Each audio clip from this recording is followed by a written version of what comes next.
Ajaranku, bagian 3, karya Hazrat Mirza Ghulam Ahmad, narasi oleh Hendy Kusmarian. Kebebasan dari dosa terletak pada keyakinan yang sempurna. Wahai pencari Tuhan, bukalah telingamu dan dengarkanlah. Sesungguhnya keyakinan adalah sesuatu yang luar biasa. Keyakinan melepaskanmu dari cengkraman dosa.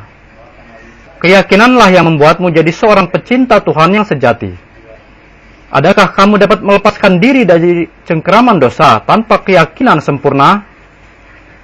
Dapatkah kamu menguasai hawa nafsumu tanpa disoroti kecemerlangan sinar keyakinan? Adakah kamu dapat memperoleh kebahagiaan sejati tanpa keyakinan sempurna? Adakah kamu dapat mengadakan suatu perubahan sejati dalam dirimu? Dapatkah kamu memperoleh suatu kebahagiaan hakiki tanpa keyakinan yang sempurna? Adakah di bawah bentangan langit ini suatu cara penebusan dosa atau fidyah yang dapat menghindarkanmu dari dosa? Dapatkah darah Isa anak Maria melepaskanmu dari dosa-dosa? Hai orang-orang Kristen, janganlah berdusta semacam itu sehingga akan dapat menghancur luluhkan seluruh bumi ini. Nabi Isa sendiri mengandalkan keselamatannya kepada keyakinannya. Dan beliau telah berkeyakinan yang sempurna. Dengan demikian beliau selamat. Alangkah malangnya orang-orang Kristen yang menipu orang-orang dengan mengatakan bahwa mereka telah lepas dari dosa-dosa berkat Nabi Isa alaihissalam. Padahal dari atas kepala sampai ke kaki, mereka tenggelam dalam dosa. Mereka tidak tahu sama sekali Tuhan mereka itu siapa sebenarnya. Bahkan kehidupan mereka penuh dengan kelalaian. Dalam kepalanya bercokol kemabukan karena kepengaruh minuman keras. Akan tetapi, mereka sama sekali tak tahu menahu tentang kemabukan yang suci karena pengaruh dari langit. Dan mereka jauh dari kehidupan yang direstui Tuhan. Serta mereka tidak beruntung menikmati buah kehidupan yang suci. Oleh karena itu, ingatlah baik-baik. Tanpa keyakinan yang sempurna, kamu tak dapat keluar dari kehidupan yang gelap gulita. Demikian pula kamu tak akan mendapatkan Rohul Kudus. Berbahagialah mereka yang berkeyakinan dengan sempurna, sebab mereka itulah yang beruntung melihat seri wajah Tuhan. Berbahagialah mereka yang telah diselamatkan dari bahaya kewaswasan, sebab merekalah yang diselamatkan dari dosa. Berbahagialah kamu, karena ketika khazanah keyakinan itu dianugerahkan kepadamu, pada saat itu berakhirlah petualangan dosamu. Dosa dan keyakinan tidak berkumpul di satu tempat. Apakah kamu akan memasukkan tanganmu ke dalam sebuah lubang yang di dalamnya kamu lihat sendiri ada seekor ular yang amat berbisa? Adakah kamu dapat berdiri di suatu tempat, batu-batu berjatuhan dimuntahkan gunung berapi dari lubang kepundannya, atau tempat itu menjadi sasaran halilintar yang menyerbu dari langit? Adakah kamu dapat tinggal di suatu tempat, sewaktu-waktu singa buas akan menyerang atau taun berjangkit yang bisa membinasakan umat manusia?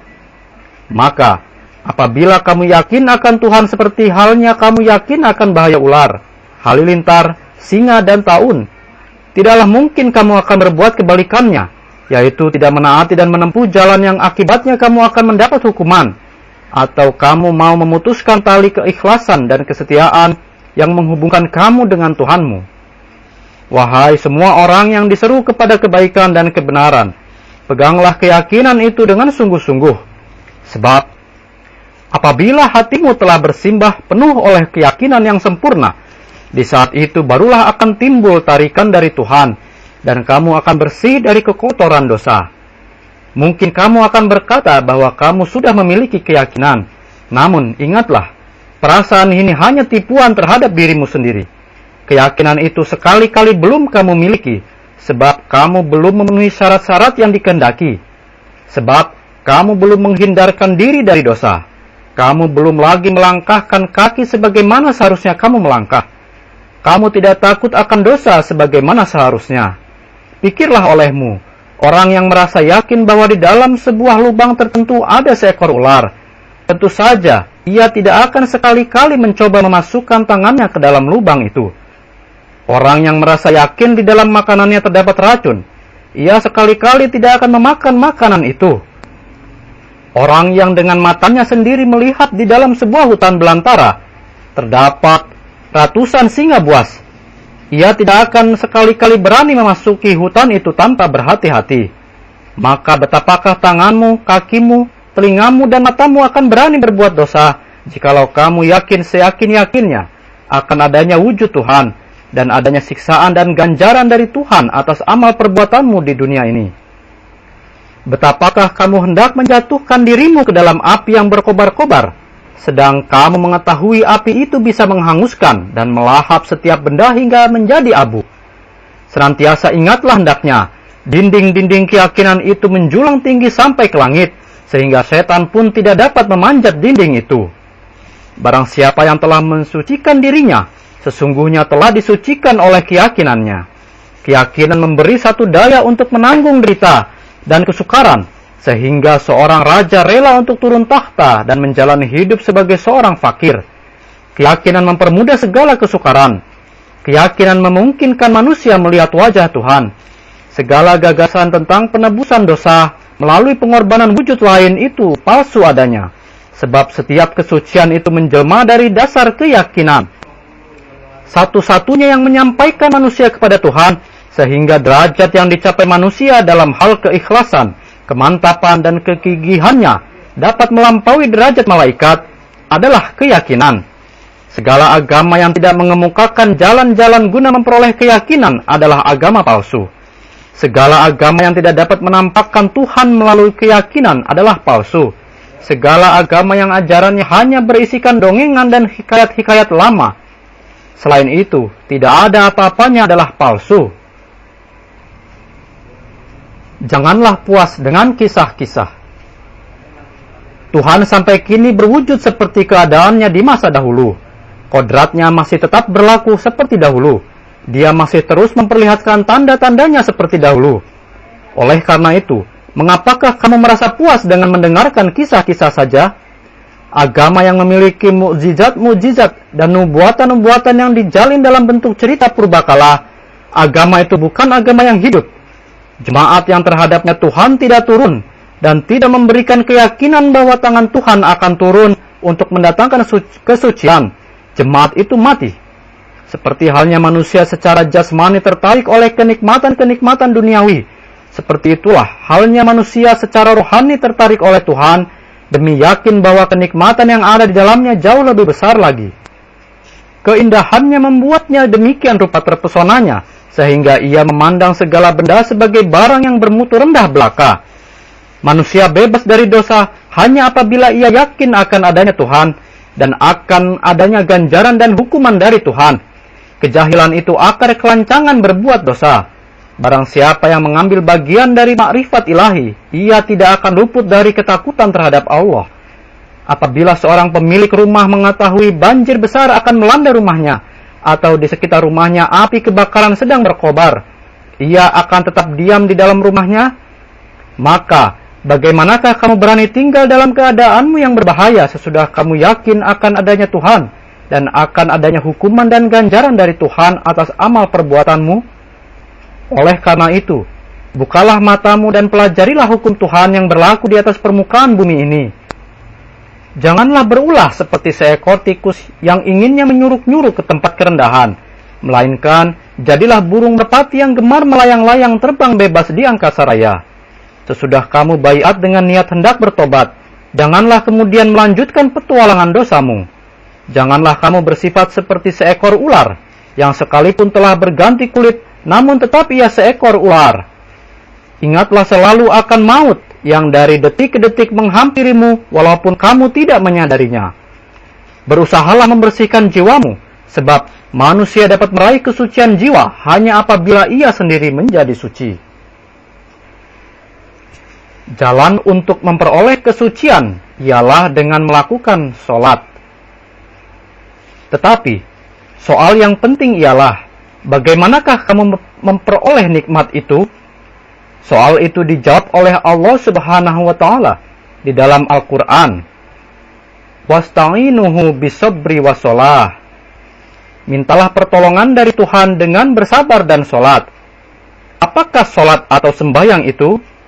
Sholat adalah doa yang dialamatkan kepada Allah Subhanahu wa Ta'ala dengan segala kerendahan hati dan dengan penuh kesadaran akan kesuciannya, kepujiannya dan kekudusannya, dibarengi oleh hasrat yang besar dari seorang abdi Tuhan untuk memohon pengampunan Tuhan dan menarik berkat dari Rasulullah SAW.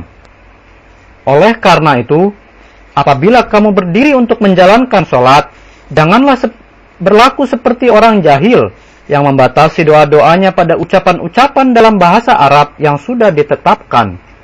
Sebab dengan demikian, sembahyang dan istighfarnya tidak lebih dari hanya sekedar basa-basi yang tidak ada hakikat di dalamnya. Melainkan hendaknya apabila kamu mendirikan sholat, selain doa-doa yang terdapat di dalam Al-Quran yang merupakan firman ilahi, dan doa-doa yang ada dalam hadis-hadis yang merupakan sabda-sabda Rasulullah SAW, panjatkanlah doa-doa dalam bahasamu sendiri, dengan penuh kerendahan hati, sehingga di dalam hatimu meninggalkan segores kesan yang mendalam. Di dalam sembahyang terkandung obat penawar kesulitan-kesulitan yang mendatang. Kamu tidak tahu bagaimana takdir akan menjelammu keesokan hari. Setiap fajar baru akan menyingsing. Karena itu, sebelum sang kencana surya mengumandangkan hari telah siang, berkeluh kesahlah kamu di hari baan Tuhanmu, dan mohonlah agar hari itu melimpahkan kesentosaan dan keberkatan kepadamu. Wahai para hartawan, para raja dan para jutawan, di antara Anda sekalian sedikit sekali yang takut kepada Allah dan jujur dalam menapakkan kaki di atas jalannya. Kebanyakan hati mereka lebih tertarik oleh pesona kemewahan harta dunia, dan kemudian mereka asyik berkecimpung dalam segala kehidupan yang menggiurkan itu, tidak ingat akan kedatangan maut. Setiap hartawan yang tidak melakukan sembahyang dan mengabaikan wujud Tuhan akan menanggung dosa pelayan-pelayan dan anak-anak semangnya. Setiap hartawan yang minum minuman keras akan menanggung dosa orang-orang bawahannya yang ikut serta menikmati minuman keras.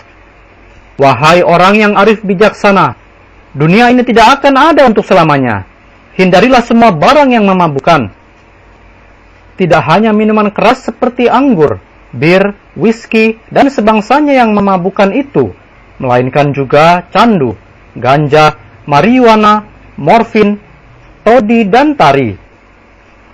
Segala macam barang pemabuk yang membuat orang jadi ketagihan itu sangat memberi dampak buruk kepada otak manusia, dan kesudahannya membinasakan orang yang memakannya. Oleh karena itu, selamatkanlah dirimu. Kami tidak mengerti mengapa kalian mempergunakan barang-barang yang karena asalnya itu setiap tahun ribuan orang serupa kalian sirna dari muka bumi ini. Sedangkan hukuman yang menanti di akhirat kelak itu lain lagi. Jadilah kalian orang-orang yang menjauhi hal-hal yang buruk, agar umurmu bertambah panjang dan memperoleh keberkatan dari Allah Subhanahu wa Ta'ala. Menikmati kemewahan hidup yang melewati ambang batas adalah suatu kehidupan terlaknat, sebab hal itu di luar batas budi pekerti, tidak berhati dan tidak berjantung, mengabaikan rasa kasih terhadap duka nastapa sesama makhluk. Setiap hartawan akan diminta pertanggungjawaban atas kewajiban-kewajibannya terhadap Tuhan dan terhadap sesamanya, seperti akan diminta dari orang-orang fakir miskin. Bahkan tekanannya lebih berat dari mereka ini. Alangkah malangnya nasib orang yang mengandalkan kehidupan yang sesingkat ini, lalu membuang muka dari Allah dan mempergunakan barang-barang sial yang baginya halal belaka itu. Dalam keadaan marah, ia bagaikan orang gila dan tak segan-segan mencaci maki orang lain, melukai atau membunuh orang lain. Dalam keadaan bergeloranya syahwat, ia bertingkah laku jauh dari rasa malu sampai batas puncaknya. Oleh karena itu, ia tidak akan sempat mengenal kesejahteraan yang hakiki. Wahai anak-anakku sayang, kamu sekalian tinggal di persada bumi ini hanya sebentar, dan itu pun sebagian besar telah kamu lewatkan. Oleh karena itu, janganlah membangkitkan amarah Tuhan. Seorang penguasa duniawi apabila marah terhadapmu dapat membinasakan kamu. Oleh karena itu, pikirlah olehmu dalam-dalam. Bagaimanakah kamu bisa menyelamatkan diri dari kemurkaan Tuhan? Apabila pada pemandangan Allah kamu seorang yang mutaki, tiada seorang pun dapat membinasakanmu. Bahkan Tuhan sendiri akan memberi perlindungan terhadapmu, dan musuh yang selalu mengintai jiwamu tidak akan menundukkanmu. Kalau tidak demikian keadaanmu, tidak ada yang melindungi nyawamu, dan kamu akan terus-menerus dibayangi oleh rasa ketakutan dari musuh. Atau dalam keadaan kamu ditimpa satu kesusahan, kamu senantiasa hidup dalam kegelisahan, dan hari-hari terakhir dalam hayatmu akan berlalu penuh dengan duka cita dan penyesalan-penyesalan. Tuhan akan melindungi mereka yang menyandarkan diri padanya. Oleh karena itu, datanglah kepada Tuhan dan tinggalkanlah segala hal yang bertentangan dengan kehendaknya, dan jangan lalai dari menunaikan kewajiban terhadapnya. Janganlah hendaknya kamu menganiaya makhluknya dengan ucapan-ucapan mulutmu dan perbuatan-perbuatan tanganmu. Takutilah selalu kemurkaan dari langit, sebab sikap yang demikian merupakan jalan untuk meraih keselamatan. Wahai para ulama! Wahai para ulama Islam, janganlah Anda tergesa-gesa mencap diriku pendusta, sebab banyak sekali rahasia yang orang-orang tidak dapat memahaminya dengan segera. Janganlah cepat-cepat menolak sesuatu sesaat Anda mendengarnya, sebab sikap semacam itu tidak sejalan dengan jiwa ketakwaan. Sekiranya tidak terdapat kesalahan-kesalahan pada diri Anda, dan sekiranya Anda tidak memutarbalikkan beberapa hadis bertentangan dengan maksud yang sebenarnya, niscaya kedatangan Masih yang dijanjikan sebagai hakim itu tidak akan berguna. Selain itu, menurut kepercayaan Anda sekalian, Masih Ibnu Maryam akan turun dari langit untuk mengemban tugas, yaitu beliau bersama-sama Imam Mahdi melancarkan perang untuk mengislamkan orang-orang dengan jalan kekerasan. Di manakah ada tertulis di dalam Al-Quranul Karim bahwa untuk kepentingan agama tindakan kekerasan dibenarkan? Malahan Allah Ta'ala di dalam Al-Quranul Karim berfirman, La ikraha fid din, tidak ada paksaan di dalam urusan agama. Lalu dari manakah Masih Ibnu Maryam mendapat hak menggunakan kekerasan guna memasukkan orang-orang ke dalam Islam? Seluruh isi Al-Quran jelas menyatakan bahwa dalam urusan agama tidak ada paksaan. Mengenai hal ini jelas apabila Rasulullah SAW mengangkat senjata, yaitu berperang, beliau berbuat demikian bukanlah untuk menyebarkan agama, melainkan satu, sebagai tindak hukuman yang setimpal terhadap mereka yang telah membunuh sejumlah besar orang muslimin dan telah mengusir banyak orang muslimin lainnya dari kampung halaman mereka. Kita baca di dalam Al-Quranul Karim, Allah Ta'ala berfirman, yang artinya, izin telah diberikan kepada mereka yang diperangi, sebab mereka telah dianiaya, dan sesungguhnya Allah mempunyai kekuasaan yang menolong mereka. 2. Peperangan ini bersifat mempertahankan diri terhadap mereka yang berusaha mati-matian untuk menghancur-leburkan Islam. 3. Mereka berjuang untuk memperoleh kebebasan dan kemerdekaan. Selain peperangan-peperangan yang dilancarkan demi ketiga maksud dan tujuan tersebut di atas, Rasulullah SAW dan para Khulafaur Rasyidin tidak pernah melancarkan peperangan dengan maksud yang lain. Pada hakikatnya, sebelum mengangkat senjata dalam usaha membela diri, Islam telah memikul segala bentuk kezaliman dengan sabar dan tawakal. Ihwal itu tak ada tara bandingannya di dalam sejarah umat lain. Maka, bagaimanakah corak Masih dan Mahdi yang melaksanakan tugas dengan menghunus pedang terhadap lawannya semenjak menjalankan tugas mereka? Akhirul kalam. Semua nasihat yang kutulis ini kumaksudkan agar warga jemaatku mudah-mudahan maju dalam ketakwaan dan semoga mereka menyelaraskan keadaan ketika kemurkaan Tuhan yang sedang melanda bumi ini tidak akan menjamah mereka. Setiap orang dapat mengatakan cinta kepada Allah, namun orang yang benar-benar mencintai Allah ialah dia yang kecintaannya dibuktikan oleh kesaksian dari langit. Setiap orang dapat mengatakan agamanya benar, namun andai kata agamanya sungguh benar seperti dikatakannya, niscaya dia akan memperoleh nur atau cahaya dari langit di dunia ini juga. Oleh karena itu, berusahalah agar kamu menjadi orang yang dikasihi Allah, sehingga kamu diselamatkan dari segala kesusahan.